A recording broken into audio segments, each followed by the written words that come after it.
అందరికీ వందనాలు. Welcome to family prayer. ఇంతకుముందు మనం మాకు ఒక రాజు కావాలి అనే భాగాన్ని విన్నాము. ఇప్పుడు మనం ఇశ్రాయేలీయులు వారి మొదటి రాజును పొందడం గురించి తెలుసుకుందాము. ఇది మీరు బైబిల్లో మొదటి సమూయేలు 10వ అధ్యాయం 17 నుండి 25 వచనాల్లో చూడొచ్చు. సమూయేలు ఇశ్రాయేల్ ప్రజలందరినీ పిలిచి మిస్పా అనే చోట మత సంబంధమైన సభ ఒకటి ఏర్పాటు చేశాడు. ప్రభు అతనితో చెప్పిన మాటలు వారికి తెలియజేశాడు. అది ఏమంటే, ఇశ్రాయేల్ ప్రజలారా, మిమ్మల్ని ఈజిప్టు దేశం నుంచి బయటికి తీసుకుని వచ్చాను. మిమ్మల్ని బాధపెట్టిన ఈజిప్టు ప్రజల నుంచి, ఇతర జాతుల నుంచి విడిపించాను.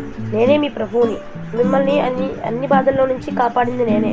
అయితే ఇవాళ నేను మీకు అక్కరలేదు, రాజు కావాలని కోరుతున్నారు. సరే, అలాగే చేస్తాను. అయితే మీరంతా గోత్రాలు వంశాల వారిగా కూడుకోండి అని ప్రభు చెప్పాడు.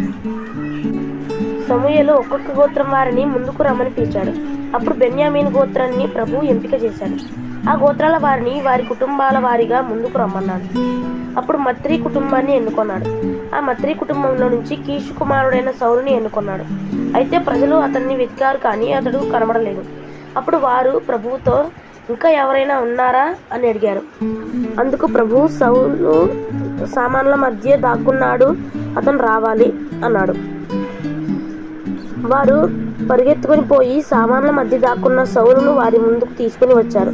అతను అక్కడున్న వారందరికంటే ఒక అడుగు ఎత్తుగా కనపడ్డాడు. అప్పుడు సమూయేలు ఇశ్రాయేలు ప్రజలతో, ప్రభువు మీకు రాజుగా నియమించింది ఇతన్నే. ఇతని లాంటి మనిషి మనలో ఎవరూ లేరు అన్నాడు.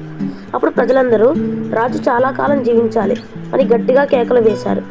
తర్వాత సమూయేలు రాజు హక్కులు, విధులు గురించి ప్రజలకు వివరించాడు.